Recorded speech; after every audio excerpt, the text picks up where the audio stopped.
राधे राधे महाराज जी। हाँ जी, राधे कृष्णा। महाराज एक प्रश्न है हाँ जी। कि जैसे कोई व्यक्ति है, हम्म वो यदि वृंदावन धाम में निवास करता है हम्म और वृंदावन धाम में प्राण त्याग देता है, हम्म तो उसकी मुक्ति हो जाएगी क्या? अच्छा, मतलब कोई भी आदमी हो, कोई व्यक्ति हो, चाहे वो वास करता हो या एक दो दिन के लिए आया और उसकी मतलब वृंदावन में शरीर छोड़ दे, ये मतलब है। हाँ। तो क्या मतलब वो भगवत धाम चला जाएगा? हाँ, मुक्ति का मतलब तो यही है।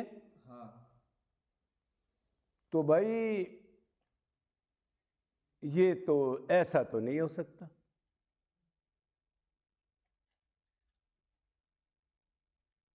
ये तो उनके लिए तो है जो अनन्य भाव से वैराग्य त्याग कर चुके, हो चुका मन का। एक होता है शरीर का वैराग्य। अब मौनी बाबा बन के बैठ गया और लोग इकट्ठे हो गए और मन में चिंतन संसार का कर रहा है, लेकिन उनको दिख रहा है कि ये बाबा बोलता नहीं, मौनी है, 10 घंटे से बैठा है।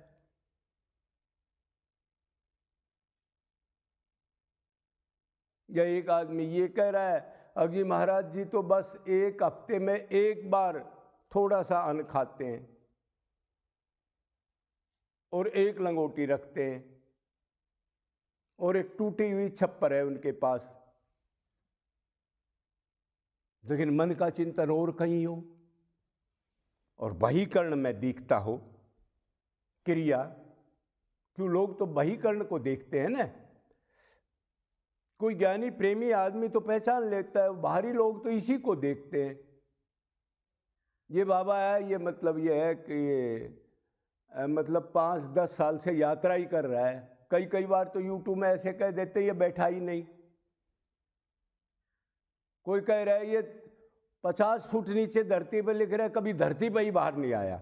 ऐसे ऐसे भी वीडियो आ रहे हैं। अब उसका मन कहाँ है? पहली बात तो ये है।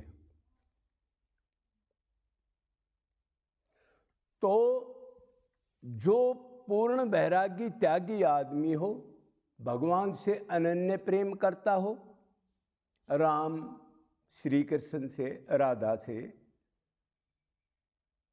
निरंतर करता हो, शर्त निष्काम करता हो, मतलब उनका दर्शन, उनको सुख मिले, उनकी सेवा चाहता हो और कुछ नहीं चाहता हो। और उसके लिए जब वो भगवान से प्यार करता है ओरिजिनल, तो वैराग्य तो अपने आप ही हो रहा होगा उसको। क्यों एक ही मन है, भगवान में अगर जाएगा दृढ़ निश्चय के साथ तो दूसरी चीज़ तो अपने आप हो जाती है, वैराग्य करना नहीं पड़ता। जैसे हम संसार में लग रहे हैं अनंत काल से, तो भगवान से तो वैराग्य अपने आप ही हो रहा है। तो जो इस दशा का है, मतलब निरंतर वो दृढ़ निश्चय पूर्ण विश्वास के साथ वासुदेव सर्वम ये जान करके अब मेरा सिर्फ वही है और कोई नहीं है, और वो पक्का रक्षक भी है मेरा, और इस नाम के अंदर नामी बिल्कुल खड़ा है, देख रहा है मेरी तरफ। अगर वो ऐसा आदमी धाम पर प्राण छोड़ दे तो उसका आखिरी चिंतन बन सकता है। आखिरी चिंतन तो बनना चाहिए ना। आखिरी चिंतन बने बगैर तो भगवान का अंतमति सो गति, तो वो भगवत धाम पक्का चला जाएगा। बाकी मान लो जो वृंदावन में ही वास कर रहे हैं, वृंदावन ब्रिजवासी हैं, या कोई बाहर से आके बस गया, वो अपने धर्म कर्म दुकान मकान काम क्रोध लोभ व्यसन सब उनके अंदर हैं, और वो धाम पर मर गया, तो वो तो 0/100 है। क्यों? मन तो विषय में जाएगा। भाई दो ही तो है, एक तो भगवत प्राप्ति होती है, शरीर रहते हुए भगवत प्राप्ति हो जाए आमने सामने, और दूसरा फिर चिंतन पर भगवान ने एक छूट दिया, आखिरी चिंतन बन जाए किसी का।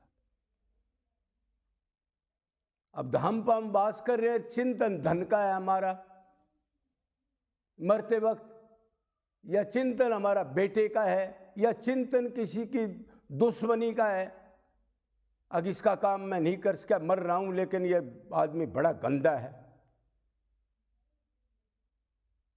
तो बच्चे उसे चिंतन करेगा, उसी का मिलेगा। भगवान कैसे मिल सकते हैं उसको?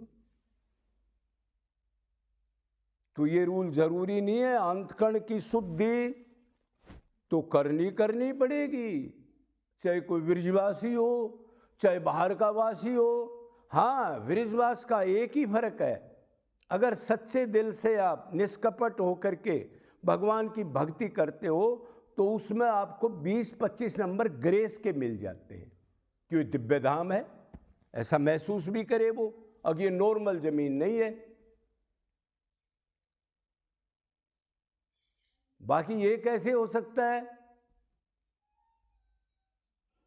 अब कोई आदमी, एक स्कूल है +2 का, एक 5वीं 7वीं का बच्चा स्कूल में मर जाए तो क्या उसको +2 को करा देगा कोई? तो ऐसा वहम करना गलत है। अंतकरण शुद्ध करना पड़ेगा, भगवान में मन की अटैचमेंट, प्रेम करना पड़ेगा, व्याकुलता, भगवान के लिए रोना तड़फना, वही चाहिए। संसार से बचना, भक्ति करे पर अपने को भगत ना माने। ये सारी व्यवस्था दृढ़ होके अभी शरीर छूट जाएगा, इसलिए 1 सेकंड भी बर्बाद ना करे। मन को बार बार समझाते ही 1 सेकंड में उल्टा ले आए और फिर भगवान में लगाए। तो इस टाइप का जो आदमी है उसको तो पक्का आखिरी चिंतन उसका बन जाएगा, तो उसको भगवत धाम मिलेगा, क्यों कुछ तो वो धाम पे ही रह रहा है। और फिर उसका लक्ष्य भी वही है। थोड़ी बहुत कमी हो तो धाम का प्रताप तो होता ही है। लेकिन कोई हो कैसे ही कर्म कर रहा हो, कोई 2 घंटे के लिए आया और इधर एक्सीडेंट हो जाए और मन उसमें 50 चीजें चल रही हों और उसको लोग प्रोपगंडा बना दें इसको भगवत धाम मिल गया। जैसे आजकल संत, कुछ आदमी जो शरीर के संत हैं वो बेचारे इस टाइप का प्रोपगंडा करते रहते हैं। अकबर 1 घंटा धाम पर आ जाओ उसकी दुर्गति नहीं होगी, चाहे वो कितना ही दुष्ट हो, कितना ही राक्षस, उसका चिंतन तो धाम पर गलत था, कहीं चोरी करूं, कहीं जारी करूं। 1 घंटे आ गया तो उसकी दुर्गति नहीं होगी, उसके कितने कर्म है उनकी लिस्ट नहीं बनेगी क्या? भगवान तो कहता कर्म का फल तो भोगना ही पड़ता है। तो इस टाइप का तो प्रोपगंडा फैला करके धाम पर भीड़ बढ़वाना ये तो गलत बात है। ये उन संतों से हमारी रिक्वेस्ट है कि इस टाइप की चीज ना करें जिससे लोग भ्रमित हो जाएं। कोई कैसा भी आदमी इधर भीड़ बढ़ाए उल्टे काम भी करने लग जाए। आजकल हो रहा है, आजकल मर्डरी भी आ रहे हैं इधर, वो संत बन के भी आ रहे हैं, पकड़े भी गए हैं। तो भगवत धाम उसी को मिलेगा, मतलब मुक्ति उसी की होगी जिसका मन आखिर में परमात्मा में हो, और मन उसी का होगा जिसने पूरा अभ्यास कर रखा हो, मतलब संसार से वैराग्य हो, मतलब आत्मा समझ के वो संसारिक चीजों को अपनी मानता नहीं हो, ध्यान ही नहीं जाए। मैं आत्मा हूं तो मेरा माँ बाप पिता पत्नी सब कुछ मेरा श्री कृष्ण के चरणों में ही है, तो उसकी मुक्ति हो जाएगी। बाकी कोई कैसा भी चिंतन करो, कितना ही अपराध करो, और आकर मान लो उसका इधर मर जाए और उसकी मुक्ति हो जाए, कोई सरल चीज है भगवान की प्राप्ति क्या? हाँ, यह एक चीज हो सकती है, कोई भगवान के हाथ से कोई इतना बली हो जो दुश्मन हो, दुष्ट हो, और उसको भगवान अपने हाथ से मार दे, जैसे अघासुर, बकासुर, कंस वगैरह, या आखिरी चिंतन बन जाए, या साक्षात दर्शन शरीर रहते हो जाए, और चौथी क्रिया तो है ही नहीं।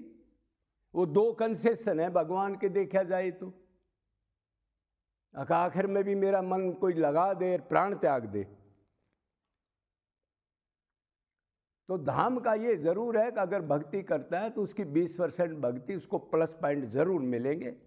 ये वाइब्रेशन है इधर सतोगुण की भक्ति की, इसमें कोई शक नहीं। बाकी ये हो कोई भी कैसा चिंतन करके कुछ कर्म करते हुए कैसे भी इधर मर जाए, ये चीज गलत है, ये तो भ्रम है, ये तो पाखंड फैलाना है। ये तो भीड़ बढ़ानी है, ये तो लोगों को उल्टी दिशा में लगाना है। क्यों लोग तो यही सोचेंगे कितने बुरे कर्म करो और आकर इधर मर जाओ, भगवान वो उस संत ने बोला है, उस संत ने बोला है, भगवत धाम मिल जाएगा। उल्टा और काम हो जाएगा। क्यों जीव तो बहुत आसान तरीका ढूंढता है ना, मेहनत तो करना नहीं चाहता वो। तो इस भ्रम को छोड़ दो, भक्ति करनी पड़ेगी, अंतकरण शुद्ध करना ही पड़ेगा, तभी आखिरी चिंतन हो सकता है, नहीं आखिरी चिंतन नहीं हो सकता।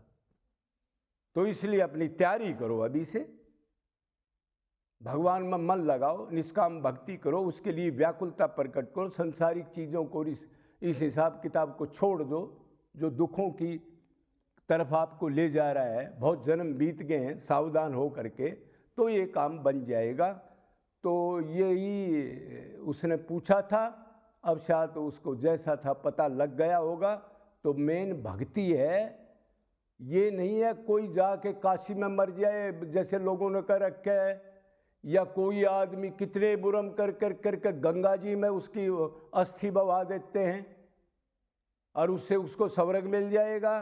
ऐसा कुछ नहीं है, कर्म का फल मिलेगा। कितनी दुष्ट आदमी और उसको गंगा जी में डाल दो और वो स्वर्ग चला जाएगा।